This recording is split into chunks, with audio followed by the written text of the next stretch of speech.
Hey y'all, welcome to another edition of Big Joe Recovery. It's a beautiful Sunday. It's a little overcast, but that's all right. We're here, right? Living. So we are. It's my great pleasure to introduce a good friend of mine. I've seen her grow in this spiritual journey here, and it's wonderful to watch somebody just blossom from coming from the bottom of the barrel. So I want to say welcome to Big Joe Recovery. I'm about welcoming the newcomer. That's my biggest thing. And sending the message of hope through our strength, with our strength and experience, what we've been through. Former addicts, just trying to survive one day at a time. And with that, Big Joe Recovery about finding your path, however that may look, and creating your journey. So, with that, please introduce yourselves to all the wonderful people. Hi, I'm Chassidy. I'm an addict. Tell us a cool fun fact about you. A cool fun fact about me. Where you from? I'm from Hartford, Connecticut. All right. I was born here, wasn't raised here. My grandparents have lived in the same house for as long as I've been alive. So I've been back and forth from the city to the suburbs. Okay. I have 4 beautiful children. Nice. I got one. Yes. Whom I truly adore. And, I'm just trying to find my way in this recovery. Good to hear. Great to hear. Bless the kids. Our kids are going to be our next generation, as we say. Right. With that being said, I know you won't mind me sharing this with everybody, but we share a common thing, and that's actually 2 common things. 3 maybe, the kids. C-Car, and also our program, which works for us, because we keep showing up, Narcotics Anonymous. We share the same home group, and I'm currently the chairman.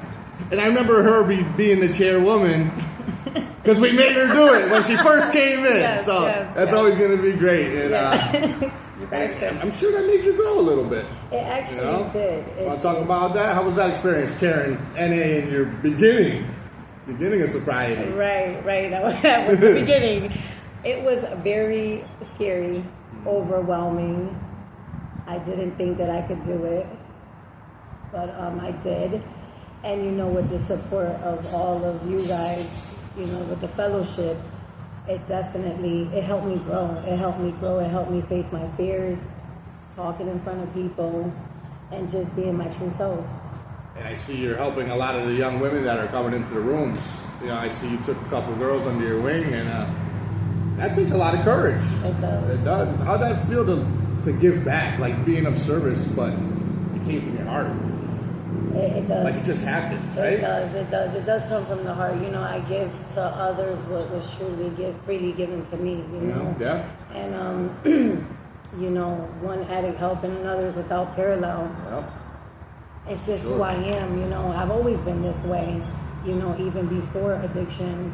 I've always wanted to help other people, but the difference now is that I'm helping myself first. Yes, that is key. And I say it all the time. If you can't help yourself, how are you going to help someone else?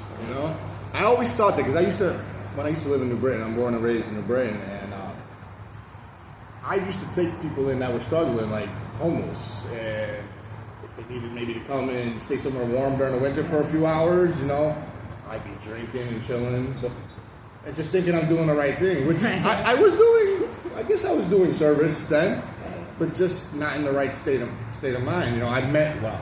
My heart meant well.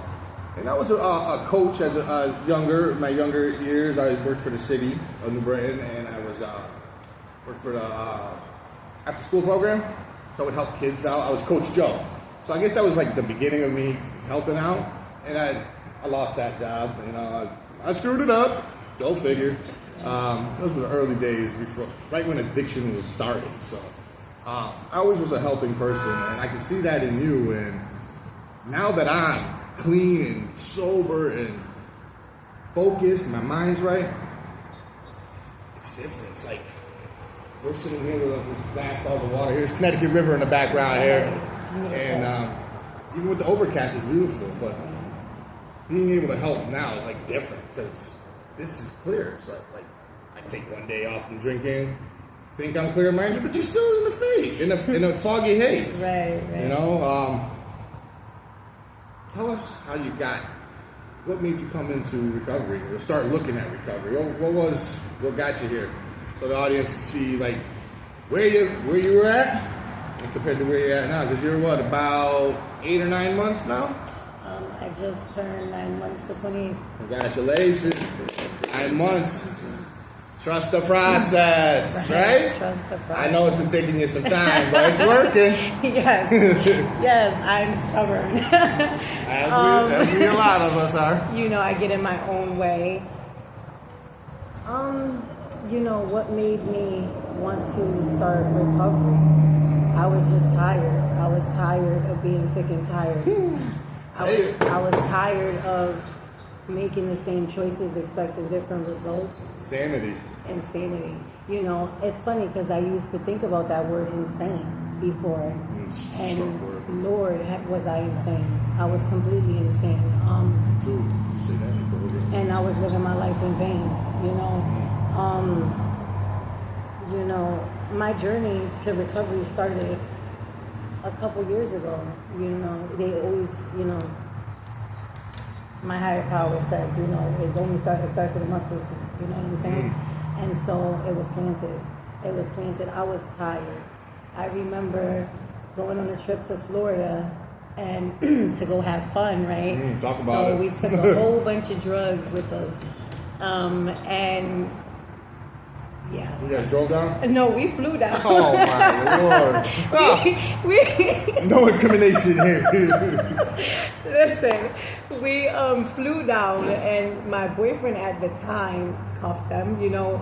He got stopped, you know, because they smelled something fishy, you know. Drip and sweat a little bit, a couple drops. You know, it was nuts. But here I am waiting I had went through, and because he had the drugs on him, and I'm sitting in the plane waiting for him, like, what's going to happen? Like, I didn't even know what to do. I was stuck at that moment. But needless to say, he made it through. Security, and with a lot of drugs on him. And right before we landed to Florida, that's where we were headed, I got an epiphany, and I didn't want to get high anymore. I said, in my mind, we're going to go to Florida and we're going to detox. So I took all the drugs that he had cuffed and threw them in the garbage. You know, when the attendant is going at the end and she's collecting the trash? Yeah. Yeah, I threw all those drugs, all the bags in the bag. Really? Yep. And when he woke up, yeah, he wasn't too happy. I can imagine. See, you know, we almost got arrested.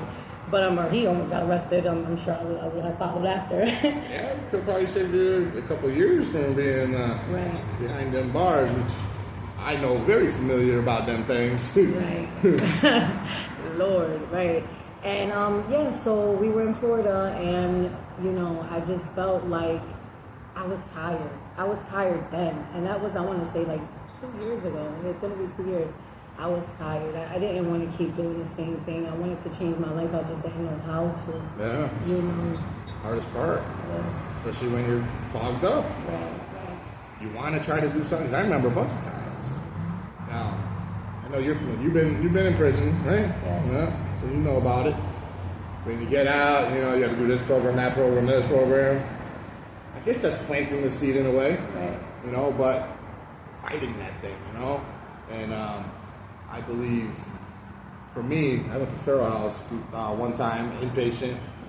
I did learn some shit because I gravitated towards one of the counselors. I knew something was not right in my life, but it wasn't ready. You know, and my higher power, Lord above, God, as I call him, he got us here, working, service work, right, to try to help somebody who maybe can't ask that question that we tried to ask.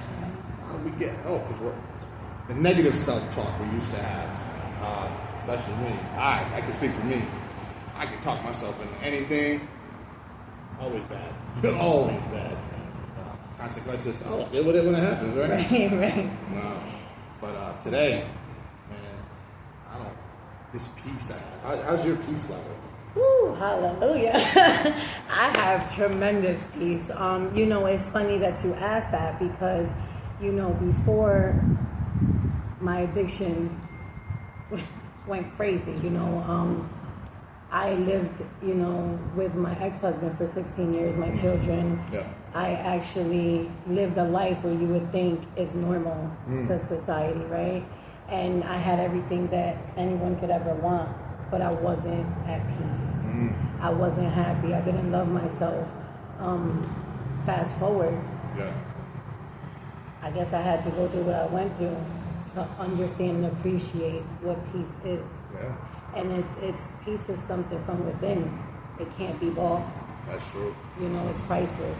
I'll never know what it is. It's freedom. You know what I'm saying? Like, it's unexplainable. It really is. You're right. And people say, I don't understand how people can let other people take them out of character nowadays. I don't let that happen. Right. I can't. I just can't. This piece, I worked so hard for this piece. And to get patience, that skill of patience. I remember telling you when you came in. Patience. Slow down. Patience, Right. persistence, and consistency. Right. You were doing the consistency, showing up. Even when you didn't want to, you still showed up. And it starts there. You slack off a little bit. We've seen you slack a little. But you hear about You it. don't Big say. Bro told you about it. You don't Me say. and Jovan. Right. Jovan too. Oh, yes, right? yes. And you need people in place like that, I think. Right. So I know you got a strong network and you're real spiritual. What keeps you going today, even though we all work at different paces, but we don't compare each other. We're all on our own journey. That's right. So it's a lifelong journey, right? That part. What gravitates towards you? What do you look forward to every morning to keep you going? What do I look forward to? I look forward today. I look forward to waking up. Yeah. First of all, Yeah. and I'm on the wake up list. Yeah. I look forward to wanting to live my life today. I live my life today with a passion. The same way I did to go get that drug, Yep. and the passion and the energy and the consistency and all that, just to get that one more. That's Yep. how I live my life today. I meditate. I pray. I pray to my higher power. And the amount of people, and I can't even say people because you guys are not people, you guys are my family. God knows what you need when you need it. Uh-huh. And so, I have 3 brothers who have never really, they're my little brothers, So they really haven't been involved in my life like that. Yeah. But, Sister like that. right, so you guys are my brothers, I don't want to cry. No. But, no tissues here. listen.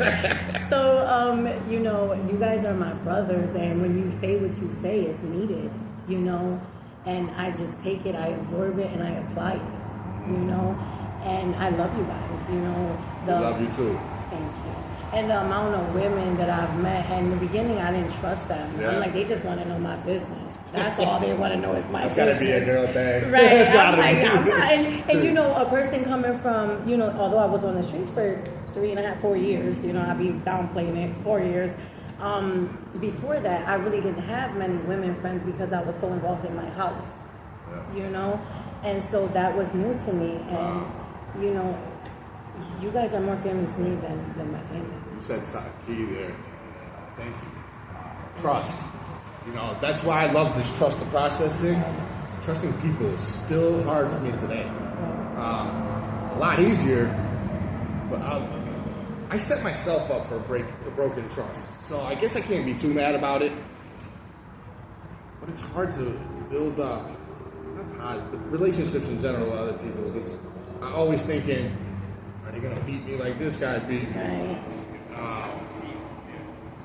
Say the fact, one time I was drunk as hell, got jumped by like 12, 13 cats, and they posted it on social media, and I didn't even know it. I'd never seen it, but it's like, why do you get pleasure out of hurting someone, especially drunk as shit? You know you're gonna win. I got a couple licks in, but I don't remember shit. But waking up in the hospital.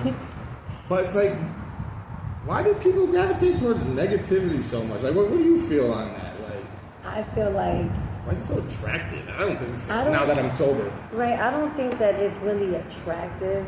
I think that people, they surround themselves with negative people, and negative things start to happen. Trickle effect. Right, it's a trickle effect, like the domino effect, right?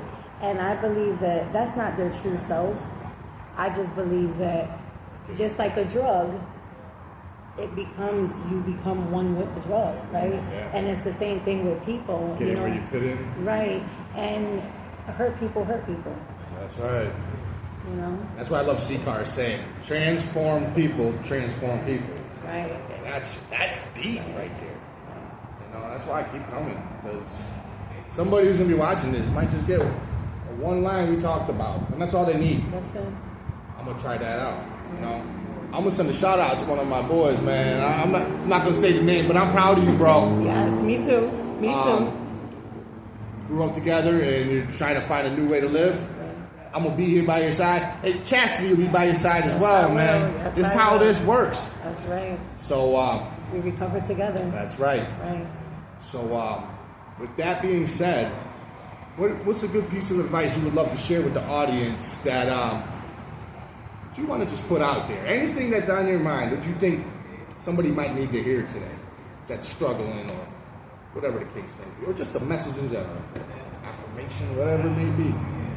What do you think? You know, take this one day at a time. Take this one day at a time, because tomorrow's not promised. That's for sure. Right? So continue to try to be a better version of yourself each and every day. Yep. This is not a race. You know, it's not about material things. Just for today. Right? It's about inside. It's the inside job, you know. When you fix the inside, you attract the right things, the right people, you know, making better choices for your life today. And it doesn't matter how long it takes you, as long as you continue to be consistent, as you said, and show up for your life each and every day. That's right. Show up and show out, right? Right. That's what we do. I want to say today, if you know someone who's struggling, or just you get that gut feeling, you know, like I had to trust my gut more, and I'm working on it, but stop and talk for a second. So just send a message on the phone, a text message. Right. That's it. Hi, how are you? You know, find the time. You know, our schedules are jam-packed, but I still find time to reach out, you know, and we got to. And I know we can't get to everyone at the same time, but we try our best, man, and if one person's not staying in touch, the other person's got to stay in touch. Got to keep an equal level of communication. You know, check on your people. You know. Right. If you don't hear from somebody one day, you know, or it's been 1 or 2 days, somebody, you know, text them. You know, one thing I do with that is I try to every morning, but sometimes, you know, life, right? Yeah. So I can't. I send out quotes. I send you know, inspiring things out. You know, even if I'm not even saying nothing in the text, but it lets them know that I'm thinking about them and that I'm rooting for them. Yeah, exactly. So we root for each other. So with that, I want to say happy Grateful Sunday to everybody. We're grateful to send this message out. Have this great conversation. Thank you, Chassidy. Thank you for coming on. Thank you. You're welcome. Of course, spreading the message of recovery, a new way to live. You don't have to suffer for too long. Yes, we did. Stay blessed, y'all. Talk to you soon.